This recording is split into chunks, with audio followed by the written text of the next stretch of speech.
From the heart of Barcelona's busiest pedestrian street to a serene hilltop sanctuary, every step showed us a new side of this incredible city. This is the Barcelona we'll never forget.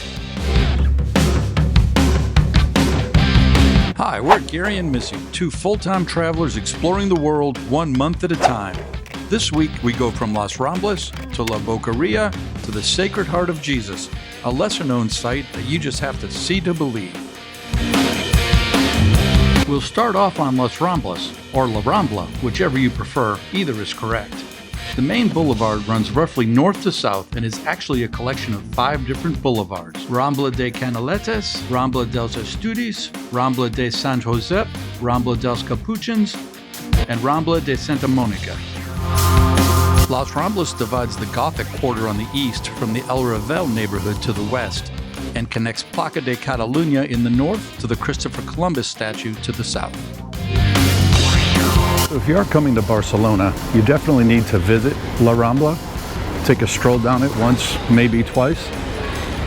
After being here for a month, we've actually started to find it a little bit tiresome. It's filled with souvenir shops, overpriced, mediocre food, and the crowds can get quite crazy. It's not bad right now because it's a Wednesday morning and the weather's not supposed to be nice. But again, while it's worth taking a stroll down it, don't necessarily think you have to stay near it because you want to go all the time. I would definitely recommend maybe having a drink or two sitting at one of the outdoor tables, just watching all the people go by, because it can be quite entertaining. We've seen our share of sights. But overall, get back into the neighborhoods, try the local food, the local restaurants, and you'll get a much more authentic experience.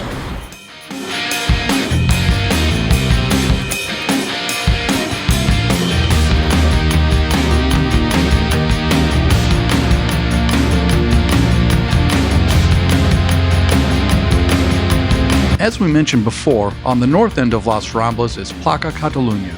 This is one of the city's social hubs. On nice days, you can see families enjoying the sun, but you'll also see these mimes. Man, I hate those mimes.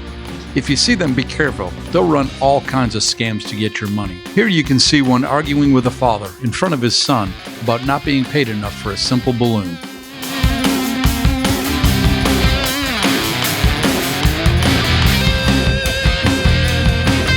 Regardless, we loved visiting this place. The highlight to us were these 2 fountains.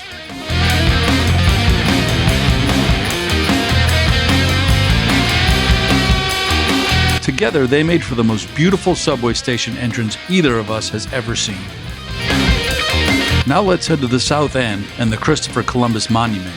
On the way, we'll walk past the part of Las Ramblas known for its talented street performers. The monument dominates the skyline in this part of Barcelona. Construction started in 1882 and was completed in time for the 1888 World's Fair. It marks the spot where Columbus is believed to have returned after his first voyage to the Americas. A common misconception is that Columbus is pointing towards the New World. If you look at a map, it's obvious he's pointing towards the harbor's exit. The designers wanted him facing the water. It made far more sense than having him point inland towards the Americas. Located right off Las Ramblas, you'll find Barcelona's most famous market, La Boqueria. It dates back to the 13th century. The current location was built in 1836, and it's a feast of sounds, sights, smells, and tastes. Here you'll find candy, fruit, drinks, restaurants, ready-to-eat food, and more fish than you'd see spending a month on a Boston whaler fishing for rainbow trout. Come along with us as we take a quick tour. If you're enjoying our content, we really would appreciate you hitting that like and subscribe button.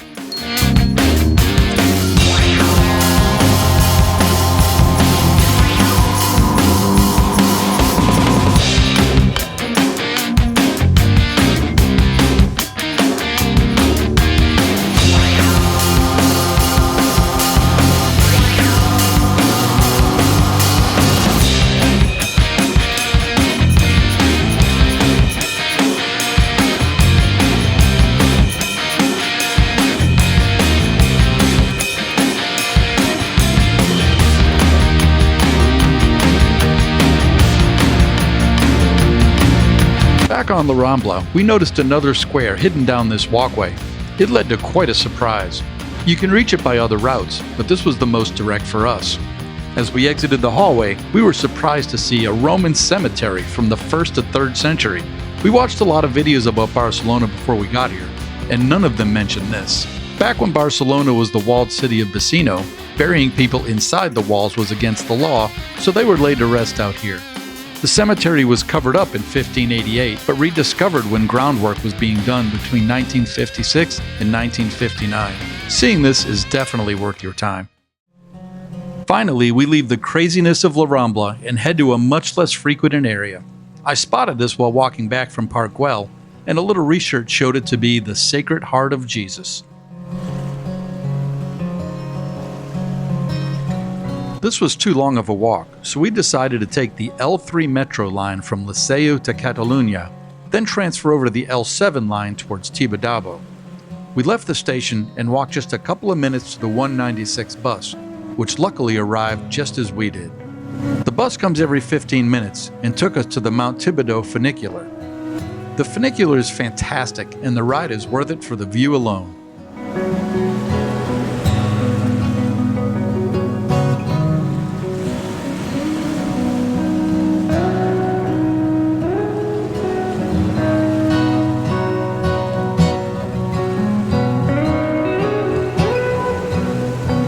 Upon arrival at the top, you exit in front of the basilica. But first we decided to check out the Tibidabo Amusement Park, one of the oldest in the world, located right in front.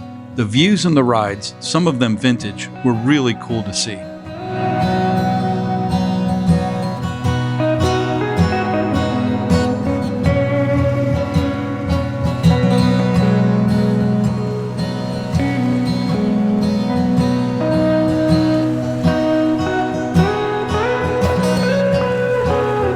Then it was time to explore this beautiful structure.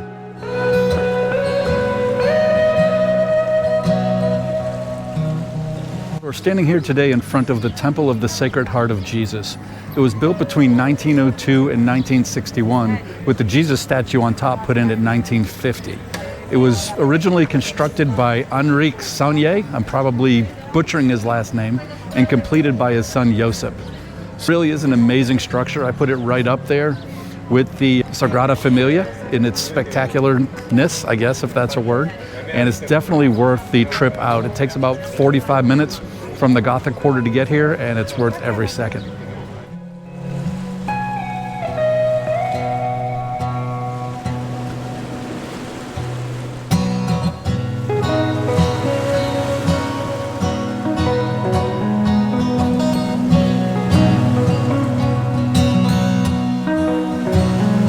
The Temple of the Sacred Heart of Jesus consists of 3 levels. The lower level is the crypt, the upper level is the main temple, and crowning that is the statue of Jesus. The lower 2 levels are free, and when we visited, it was €5 to take the elevator up to the statue. We explored the upper level first and skipped the statue. Let's go inside.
That wraps up our visit to the Temple of the Sacred Heart of Jesus and this episode.